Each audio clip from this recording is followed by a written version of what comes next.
Alhamdulillah Alhamdulillahi Rabbil Alamin Alhamdulillahilladzi khalaqal insana fi ahsani taqwim Thumma radadnahu asfala safilin Ahmaduhu subhanahu wa ta'ala wa ashkuruhu ala ni'amillah Ashhadu an la ilaha illallah wa ashhadu anna Muhammadur Rasulullah sallallahu alaihi wasallam Allahumma salli ala Muhammad wa ala ali Muhammad khairul anbiya'i wal mursalin wa ummatuhu khairatul amma ba'd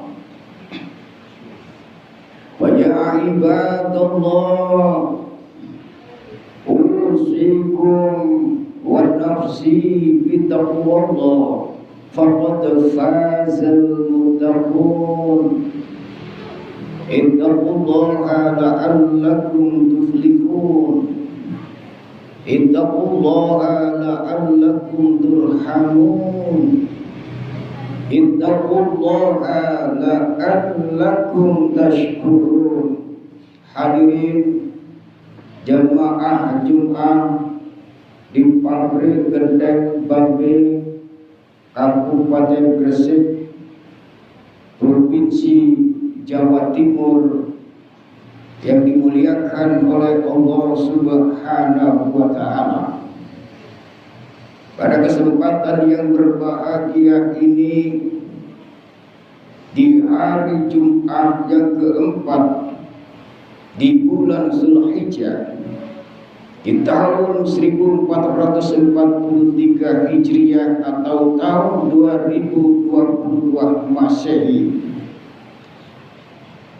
dengan segala puji kehadirat Allah Subhanahu wa Ta'ala, kita diberikan oleh Allah Subhanahu wa Ta'ala kesempatan demi kesempatan untuk selalu beribadah dan beribadah kepada Allah Subhanahu wa Ta'ala. Dan selalu moga selawat serta salam kita tetap kepada Rasul Muhammad sallallahu alaihi wasallam. Hanya orang-orang yang bertakwa kepada Allah Subhanahu wa Ta'ala yang akan selalu mendapatkan petunjuk jalan yang benar, jalan yang lurus, jalan yang diridhoi oleh Allah Subhanahu wa Ta'ala. Oleh karenanya hadirin kaum muslimin rahimakumullah, intinya pentingnya takwa kita kepada Allah Subhanahu wa Ta'ala untuk lebih kita tingkatkan semaksimal mungkin dalam menjalankan perintah Allah dan menjauhi segala larangan-larangan Allah Subhanahu wa Ta'ala. Mengapa demikian? Orang yang percaya kepada Allah, percaya bahkan nanti akan datang yang namanya Yaumul Qiyamah, hari pembalasan daripada Allah, yaitu di hari kiamat. Ketika kita dibangunkan oleh Allah Subhanahu wa Ta'ala dari kematian, kemudian dikirim ke Yaumul Hisab. Hadirin kaum muslimin rahimakumullah, dahsyatnya hari kiamat yang demikian yang gelap gulita, ketika sangkakala ditiup oleh malaikat Israfil. Hadirin kaum muslimin rahimakumullah, maka dihimpunlah manusia di Yaumul Hisab sebelum pada gilirannya ditentukan oleh Allah masuk surga ataupun neraka. Mana dalam hadis Rasul disampaikan, wa qala Rasulullah Muhammad sallallahu alaihi wasallam, La tazula qadama 'abdihi yaumal qiyamah hatta yus'ala an arba'in an umri fima afnahu wa an jasadihi fima ablahu wa an ilmihi madza amilahu fi wa an malin min aina iktasabahu wa fima anfaqahu. Hadirin kaum muslimin rahimakumullah, tidak akan bergeser seorang hamba Allah baik kedua kakinya ke kanan maupun ke kiri, ke depan atau ke belakang, ke atas maupun ke bawah. Dia akan terdiam di tempat itu hingga pada gilirannya akan menerima 4 pertanyaan dari Allah Subhanahu wa taala. Yang pertama, kata baginda Rasul, an umri fima afnahu. Umurmu, untuk apa umurmu engkau habiskan? Ketika kita dilahirkan dari gardan ibu kita, kemudian tumbuh menjadi balita, tumbuh menjadi anak-anak kecil, tumbuh menjadi remaja, tumbuh menjadi dewasa, yang pada giliran sampai tua, dihabiskan untuk apa umurmu? Dipertanyakan oleh Allah Subhanahu wa taala. Ketika progres repotnya, ya Allah, seumur hidupku aku gunakan untuk menimba ilmu-Mu ya Allah. Ketika kecil aku mengkaji ya Allah, aku dekati masjid taklim, masjid zikir ya Allah. Ketika aku pun remaja menginjak ya Allah, aku bekerja giat untuk mencari nafkah ya Allah.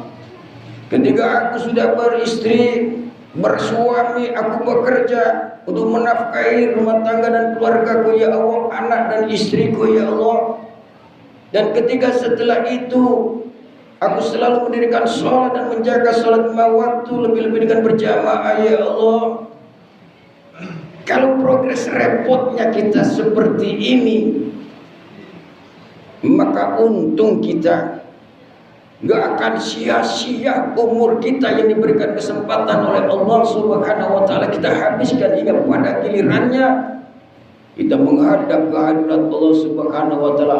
Mungkin di hari saat muda, mungkin di hari waktu kita sudah dewasa, atau mungkin kita hari pada waktu sudah tua, bahkan mungkin kita masih balita dan juga mungkin bisa jadi masih di dalam perut ibu. Hadirin kaum muslimin rahimakumullah. Maka kalau yang sudah demikian akan diberikan keberkahan dan rahmat Allah dengan segala pertolongannya. Tapi kalau sebaliknya umur dihabiskan untuk maksiat, musolah masjid hanya dilihat saja, orang sholat sembahyang diketawain, majelis dzikir, majelis taklim gak pernah hadir, dinasihati keluar kanan masuk kiri, keluar kiri masuk kanan, tidak masuk ke dalam hati sanubarinya, maksiat di mana-mana. Alamat orang yang demikian habiskan waktu umurnya celaka di hadapan Allah Subhanahu wa taala. Hadirin kaum muslimin rahimakumullah. Yang kedua, seorang hamba Allah di hari hisab nanti di yaumil qiyamah tidak akan bergeser dari pertanyaan yang kedua. Wa an jasadihi fima ablahu. Jasadmu untuk apa kamu gunakan? Di waktu kita berkumpul sesama, tenaga kita masih kuat, gotong royong yang terjadi gak pernah mau ikut. Ada mungkin keluarga saudara yang duduk pandemi membutuhkan tenaganya, gak pernah mau ikut. Kesempatan untuk belajar ketika sehat-sehatnya badan gak mau dia kerjakan. Menimba ilmu dia tidak mau melangkahkan kakinya. Hingga pada gilirannya sudah tua renta, badan sudah tidak kuat lagi, pikiran sudah tidak bisa menampung lagi ilmu pengetahuan, maka baru ingat kepada Allah. Maka orang yang demikian ini, hadirin kaum muslimin rahimakumullah, akan rugi.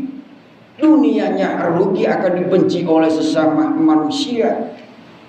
Jalannya petentang-petenteng, badannya kekar, tapi diajak untuk bekerja sama, bermasyarakat, berwarga negara, kerja bakti gak mau datang, bangun masjid gak pernah hadir, bangun jalan gak pernah ikut. Pendek kata, jasad yang dipakai dengan tenaga yang kuat disia-siakan untuk beramal kepada Allah Subhanahu wa Ta'ala dengan sesamanya. Maka orang yang demikian akan merugi di hadapan Allah Subhanahu wa Ta'ala. Ketika dipertanyakan masa mudamu dulu untuk apa? Dengan kekuatan yang kamu miliki, dengan pikiran yang cemerlang, hanya kamu gunakan untuk kesombongan, kanan kiri, jalan pedentang dan sebagainya. Mungkin saat itu kita bahagia di dunia, tapi jangan diharap di akhirat nanti akan dibelas kasih oleh Allah Subhanahu wa Ta'ala. Jasad yang kuat akan menjadi rapuh. Jasad yang mungkin mempunyai kekekalan jadi akan layu, tidak bertenaga sedikit di hadapan Allah Subhanahu wa Ta'ala. Maka rugilah kita ketika diberikan kesempatan oleh Allah Subhanahu wa Ta'ala dalam keadaan sehat walafiat, sholat pun gak hadir, sholat sendiri di rumah pun juga kagak, diajak bersama-sama dengan temannya, tetangganya dan sebagainya gak pernah mau.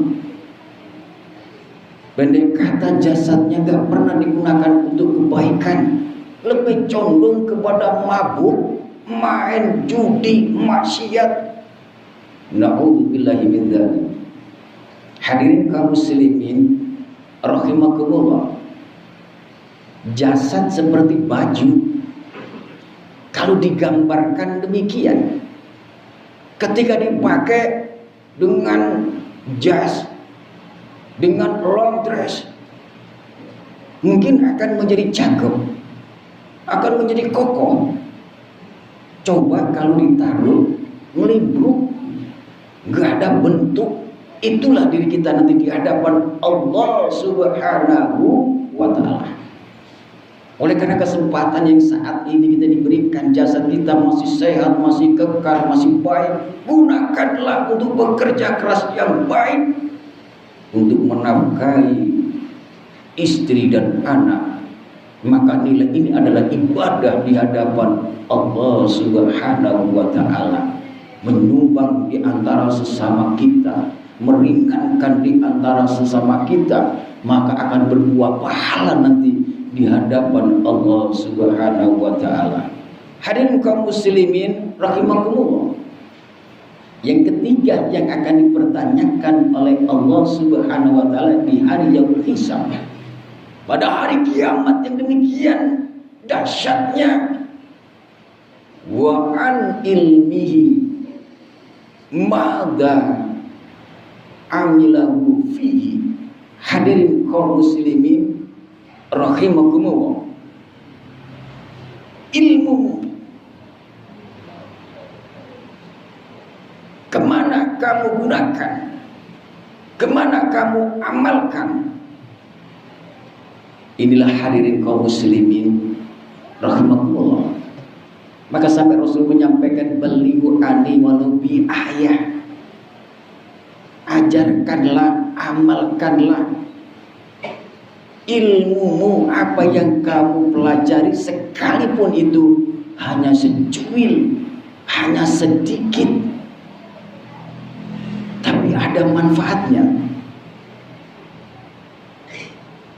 Mungkin gak jauh-jauh ngajari anak kita baca huruf hijaiyah, alif, ba, ta, sa, jim, kha, kha, dirangkai dengan bacaan Bismillahirrahmanirrahim. Ibadah. Inilah yang dikatakan amal dari ilmu yang pernah kita pelajari, baik diamalkan kepada anak-anak kita, atau mungkin anak didik, atau mungkin orang lain, atau mungkin jamaah semuanya, atau mungkin tetangga kita, atau mungkin masyarakat kita, atau mungkin warga negara kita tercinta Republik Indonesia ini. Kita amalkan apa yang pernah kita pelajari.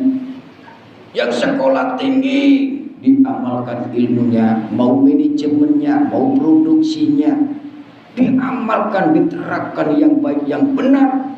Maka di hadapan Allah ketika dipertanyakan akan lulus dan berbuah pahala dengan segala keistimewaan dan kehormatan di hadapan Allah Subhanahu wa ta'ala. Sebab pada gilirannya orang yang menyimpan ilmunya, yang enggan untuk menyampaikan, tahu tetangganya salah, diam saja. Tahu orang itu salah, diam saja. Mestinya diajari, ini salah, benernya begini, ini pahala. Ketika ada anak pun yang salah, sekalipun bukan anak kita, ajari dia. Mungkin ketika membaca Al-Quran, mungkin ketika dia bermain, mungkin ketika dia berjalan. Ada orang tua, anak berjalan begitu sundur. Kita ingatkan, anak sini, ini ada orang tua nak. Kalau berjalan begini, ini sama dengan amal kita dari ilmu yang akhirnya menjadi ilmu buat anak itu. Ketika ada orang tua, dia akan andap asal merendah, nggak sundur lagi. Ini satu contoh soal yang paling kecil. Oleh karena hadirin kaum muslimin rahimahumullah, apapun yang kita pelajari, bekal apapun kita, mungkin S1, S2, profesor pun dan sebagainya, atau mungkin kita jadi direktur atau pimpinan dan sebagainya, amalkan apa yang menjadi pengalaman daripada ada semua. Karena apapun yang diamalkan ini terbebas dari tuntutan Allah Subhanahu wa ta'ala dan berbuah pahala serta keselamatan dan surga akan menanti kita. Yang keempat, kata baginda Rasul, di hari kiamat nanti yang dahsyat, tidak akan bergeser dua kaki manusia sebelum menjawab 4 pertanyaan yang terakhir adalah wa an malihi fima ainak tasabahu wa fima anfaqahu. Hartamu, harta ini ada 2 pertanyaan. Min ainak tasabahu, dari mana kamu peroleh? Wa mimma anfaqahu, dan kemana kamu gunakan atau kamu nafkahkan. Ini harta benda. Kalau yang pertama umur, jasad dan ilmu, manfaatnya dihabiskan dan kemudian diamalkan. Kalau harta pertanyaannya 2, dari mana kamu dapatkan dan kemana harta benda yang kamu dapatkan tadi kamu gunakan. Maksudnya mencari hartanya dengan cara apa? Kalau dalam Al-Qur'an disampaikan halalan thayyibah, halal dan baik. Saya cari ya Allah, saya dengan bekerja Salah satunya di pabrik Gedeng Pambing.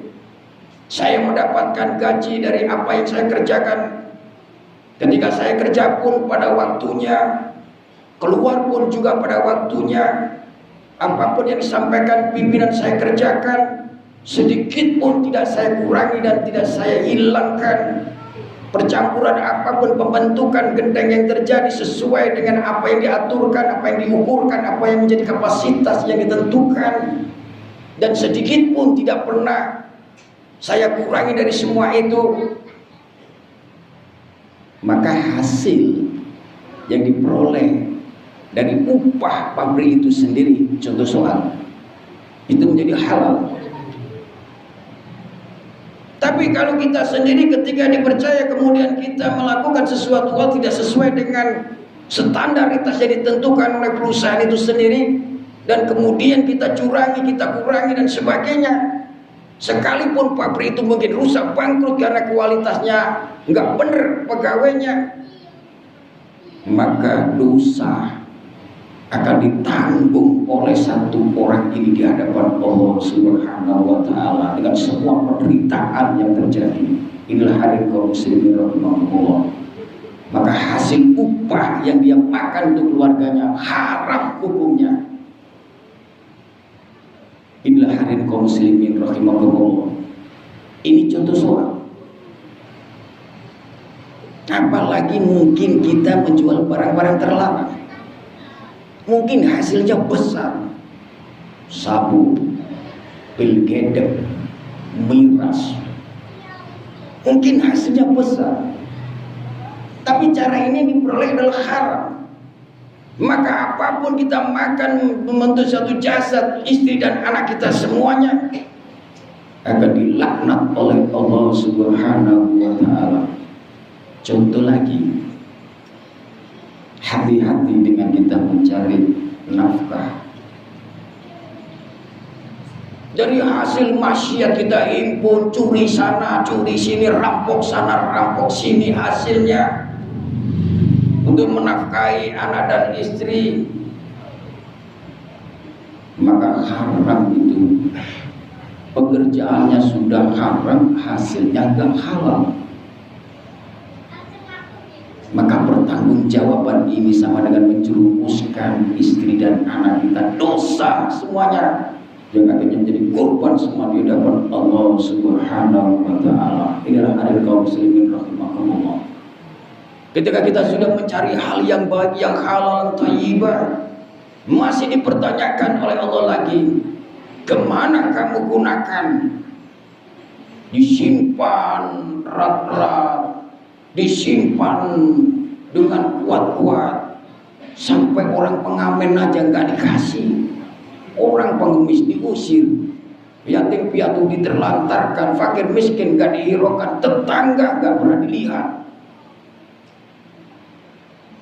Uangnya halal yang dicari, tapi digunakannya ini tidak ada, maka kemanfaatannya pun juga kosong di hadapan Allah Subhanahu wa Ta'ala. Bukankah ketika kita amalkan uang yang kita dapatkan ini akan menjadi nilai ibadah, bahkan menyelamatkan kita, orang ahli sedekah masuk ke dalam surga? Ada dua cara.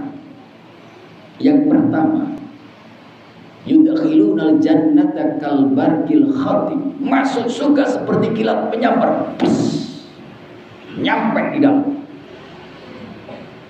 Sangat beruntung kalau kita selalu bersedekah, berinfak, membangun masjid di jalan Allah, membantu fakir miskin, yatim piatu, menyenangkan tetangga, meringankan beban orang-orang yang susah. Dari hasil keringat kita, maka dibayar oleh Allah Subhanahu wa Ta'ala. Mungkin bukan hanya secepat kilat kita masuk ke dalam surga. Yang kedua adalah yadkhulunal jannata bi ghairi hisab. Enggak tahu itu hisab, enggak tahu hari kiamat, tahu-tahu sudah ada di dalam surganya Allah Subhanahu wa Ta'ala. Inilah hari kaum muslimin rahimahullah. Ketika dipertanyakan kita, kamu gunakan untuk apa hartamu? aku gunakan untuk menafkahi istri dan anakku. Ya Allah, aku bantu fakir miskin yatim piatu, aku bangun masjid-masjidmu di muka bumi ini, aku ringankan orang-orang yang susah, aku berikan orang-orang yang membutuhkan bantuan. Pendek kata, gak pernah dia susah dengan uang itu sendiri. Dia keluarkan loss hanya karena Allah Subhanahu wa Ta'ala. Hadirin kaum muslimin rahimakumullah, orang yang bersedekah tidak pernah akan habis uangnya. Man jaa bil hasanati falahu asru amsalha. Satu pekerjaan akan dibalas 10 kali lipat kebaikan oleh Allah Subhanahu wa Ta'ala. Belum lagi aku menyampaikan kamasali ampada sab'a asana bila fi kulli zumbulatin mi'atu habba.